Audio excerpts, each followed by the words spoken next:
Saudara-saudara yang dikasihi Tuhan, kita berjumpa kembali di kanal Forum 195 di episode ke-16, masih dengan topik bagaimana memahami cara Allah menyelamatkan manusia.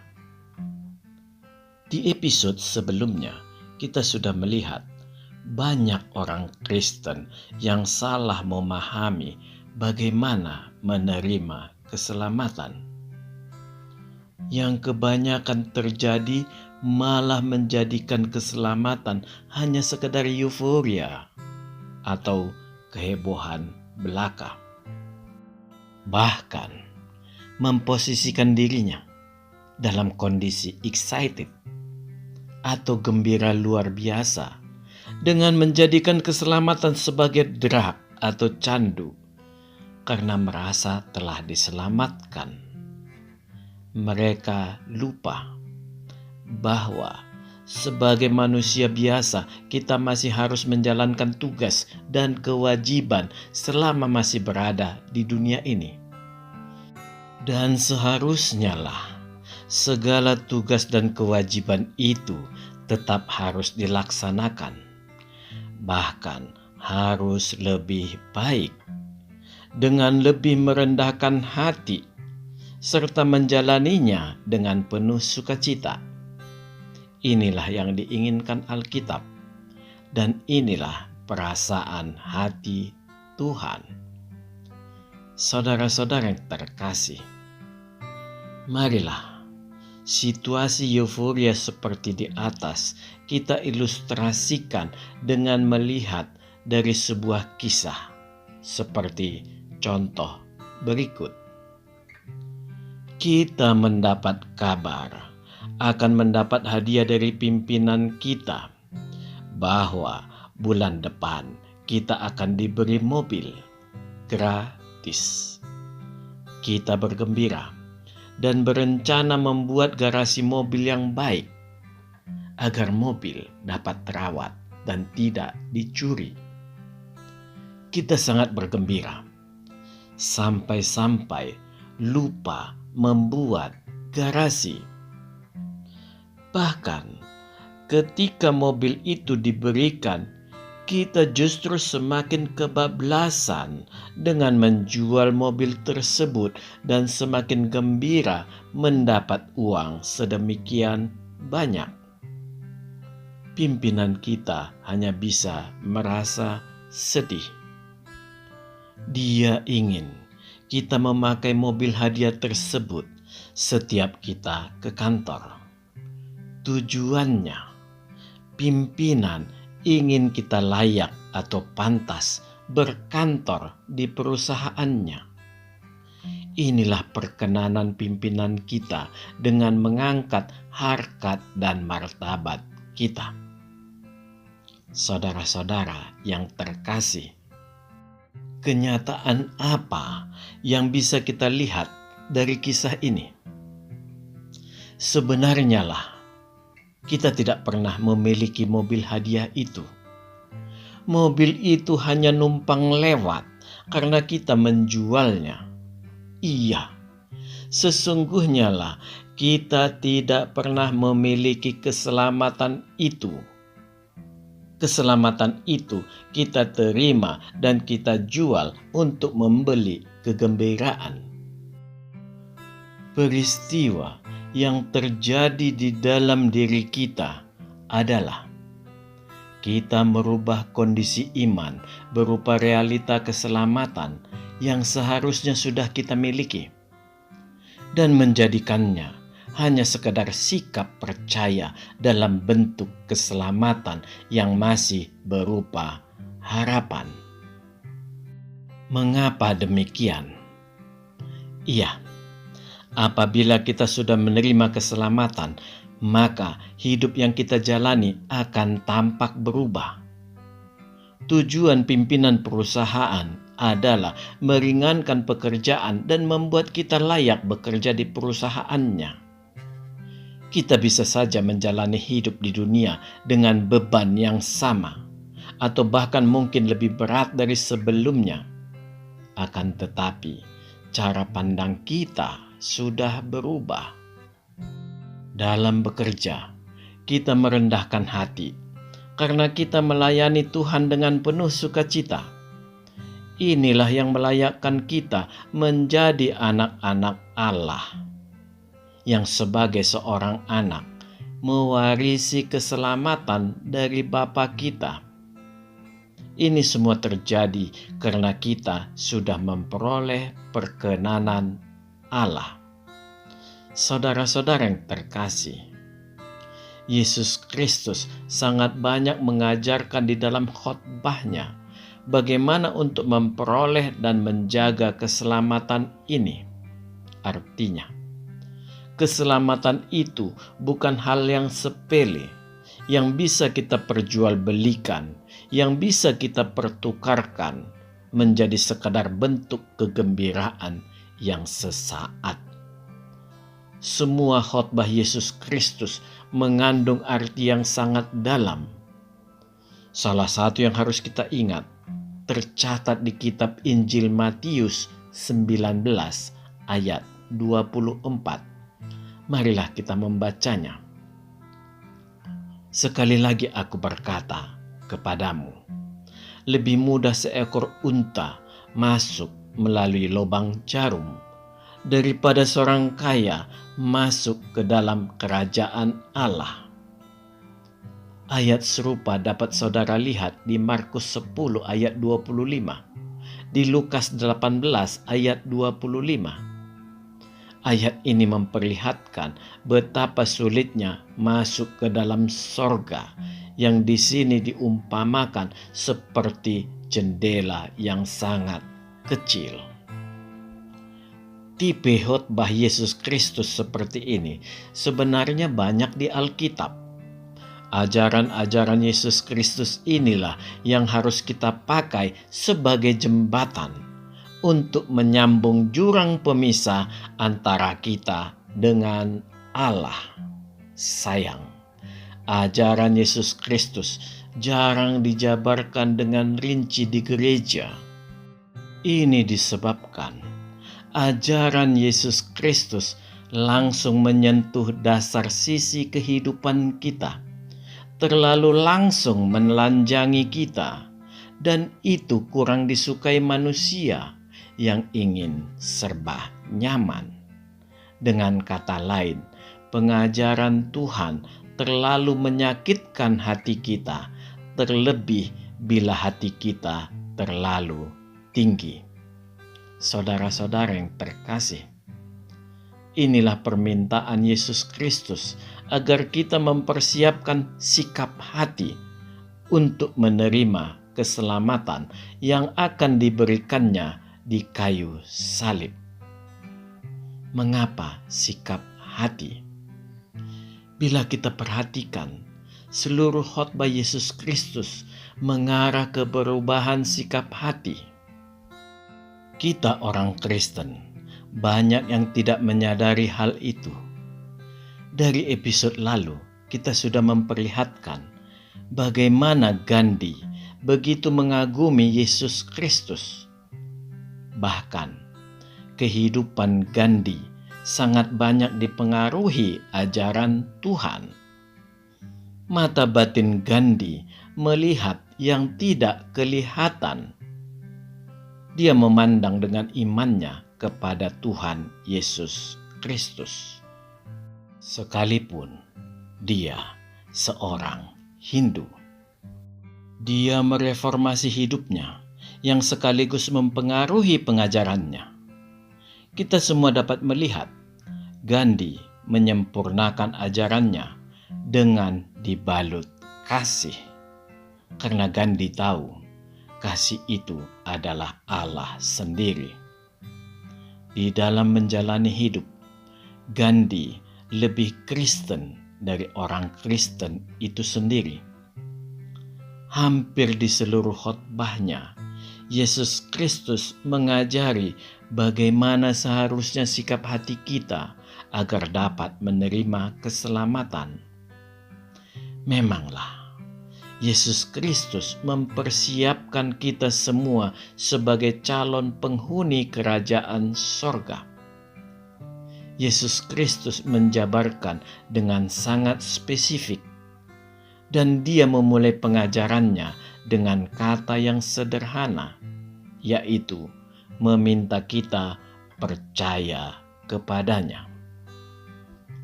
Saudara-saudara yang terkasih, sesungguhnya lah konsep keselamatan adalah batiniah.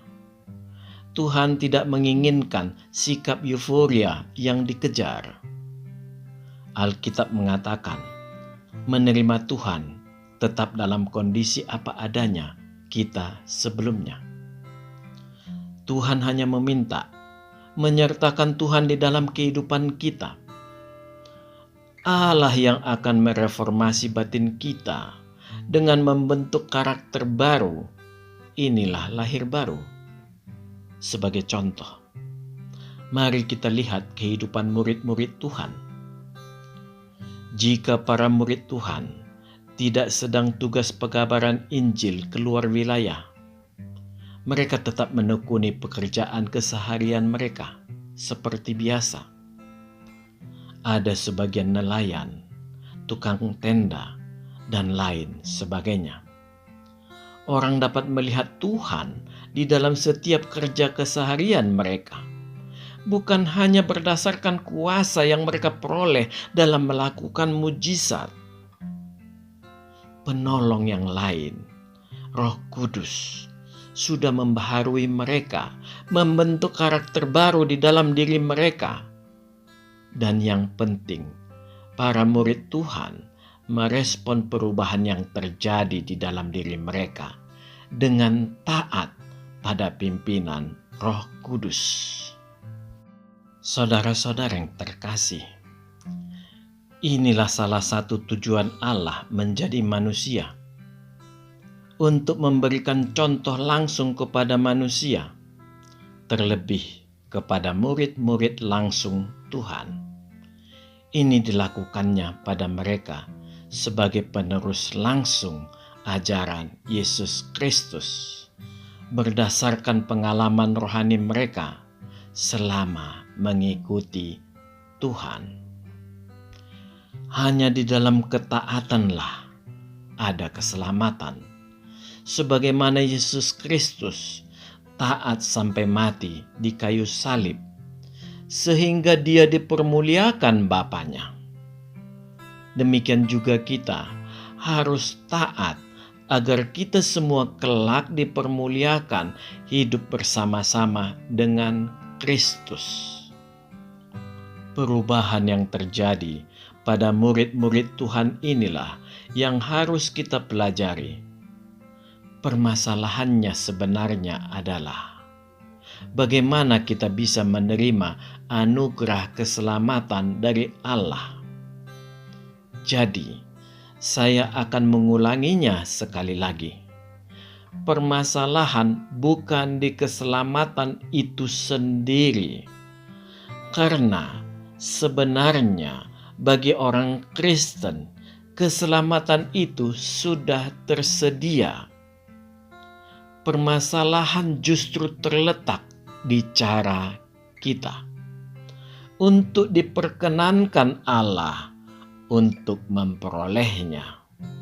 Dan memanglah Yesus Kristus lebih mengajari kita untuk mempersiapkan hati kita.